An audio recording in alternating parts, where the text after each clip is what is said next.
The pre-expansion patch events have begun and everything turned out fine.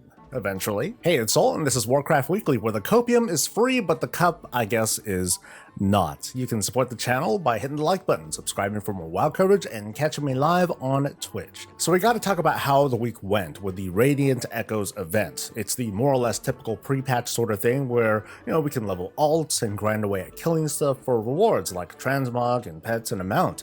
As you're watching this today, it's pretty good. People are bouncing around from spot to spot, sometimes barely making it to an area and somehow getting credit anyway, and of course you're round of folks camping and leeching off other people's efforts. I know this because I was watching them. But the event didn't start off that way, and during the first few days, players were pissed. In the original event, when it started, players crushed a number of objectives until a boss would spawn, the boss would get killed, and then we would wait. I mean, we could grind mobs, but otherwise we'd wait for 90 minutes until the next event rotates in. We'd all pile up like dogs waiting to be let out, and the next event begins, and then we'd crush the objectives, yada yada yada. That process repeated itself for a few days. Players were not happy with the long wait between events and the apparent need to switch from one alt to the next to complete weekly quests. That way they would get enough currency in a timely manner to buy rewards. The one comfort came from warbands, meaning that we could funnel this currency together between alts, but it sort of sent a message. Like, you have a bunch of alts, use them to get all the rewards, and that hits kind of different. It's like the devs appeared to have designed this with warbands in mind, not as an alt-friendly thing, but as an almost alt-required thing. A single character was going to have a pretty rough time grinding away to collect the mount and the pets, let alone transmog appearances in case they didn't drop. Long wait between events, that didn't help, and funny enough, neither did the transparency.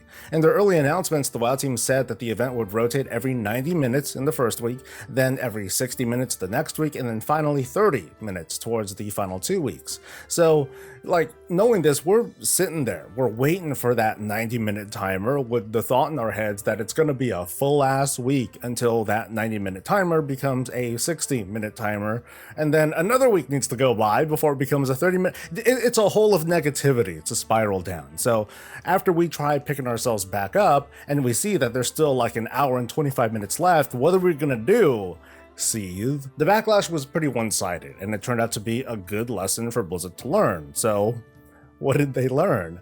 Just taking a guess here, but it's to design an event like this around the presumption that a player only has one character. It's kind of like what they did before, all the time. I mean, yeah, there's warband trading and sharing, and there's easy unlocks for transmog, but as a mandate, I guess, the event should feel doable without me feeling like I have to use multiple characters, like not to do it faster, but to make it even possible to finish collecting everything. Something respecting my time, right?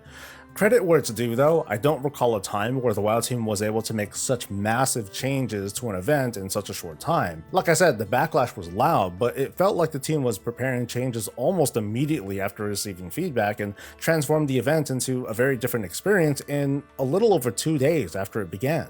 Aside from obviously trying to earn back goodwill, this event needed to succeed because this weekend is also a welcome back weekend for non-subscribers who can try out the remix and the pre-patch event, or just make a few characters to dork around with.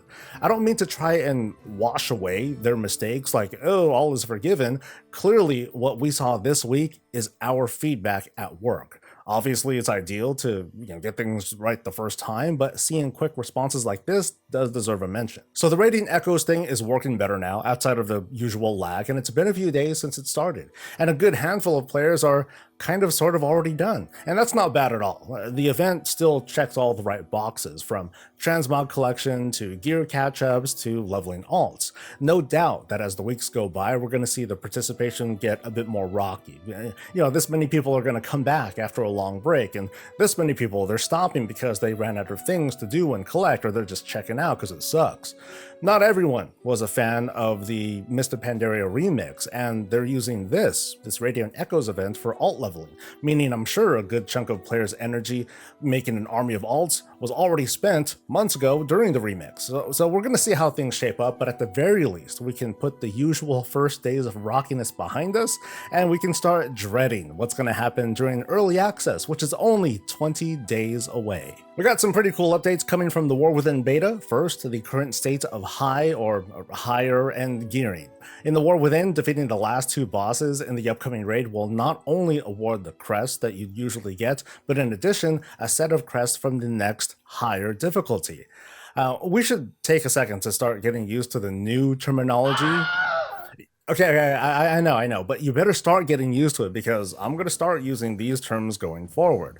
We're moving away from whelplings, drakes, worms, and aspects to this new hierarchy. We have weathered, carved, runed, and gilded.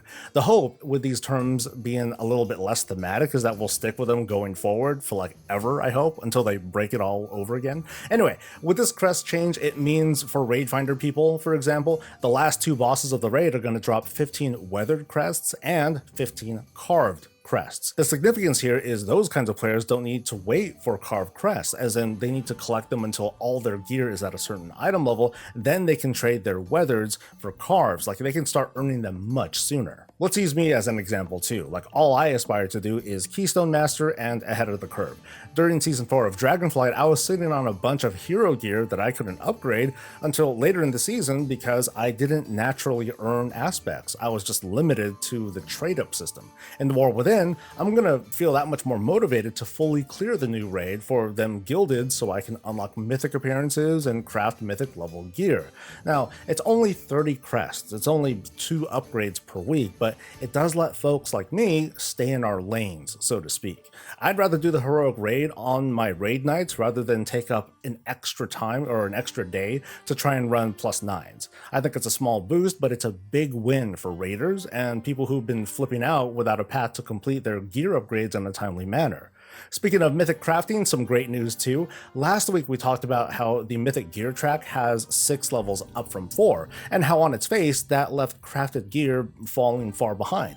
Now I tried to reassure folks that this was probably just part of a larger change, and sure enough, that's true. The WoW team dropped news that the best crafted gear would be only 3 item level lower than fully upgraded mythic gear, so you could say that the best crafted gear is locked at the 5 out of 6 myth track. It's pretty nice, especially after learning about those higher level crests, giving gamers more reliable options to consider when planning their gear. Shown below is this just a quick and dirty comparison at the high level. During the early and mid season, players are going to have a bit longer of a time upgrading their gear thanks to the longer tracks, but it also means higher overall item level, higher keys, and closer parity between gear in Mythic Plus and raids. The remaining differences are with trinkets and other special items balance. It also puts crafted gear just below the highest item level in the game, which will mean that there's going to be a lot more scrutiny behind embellished gear and embellished items and how they compare to traditional drops. And there's still a few questions about delves, like what's the upper limit for the player who exclusively plays delves and outdoor content? Now so far it's looking like 4 out of 6 hero gear. If these players can collect a bunch of carved crests or rune would be even crazier. Maybe at the very least for now, the WoW team will just kind of watch and see how players react to it, and then we'll see what happens in the next season. While we're on professions for a little bit, for you folks who want to craft weapons and armor, it's going to be a little bit easier to level. The profession level requirements to learn new spec branches has been lowered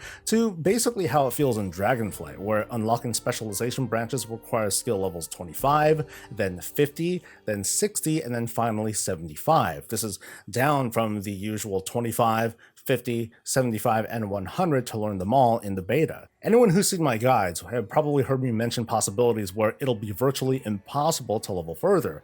Now that's gone, and while I do make suggestions on ideal choices to make when you're developing your profession, there's no scenario where you're going to get like hard stuck and you're left waiting for what, like the Darkmoon Fair or something.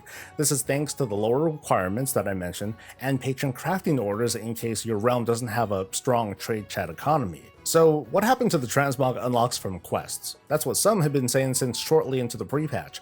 Early in the War Within Alpha and the beta, I believe, completing quest content that gave gear as a reward would also unlock all the possible Transmog that you can get, even from appearances that that character was not able to equip.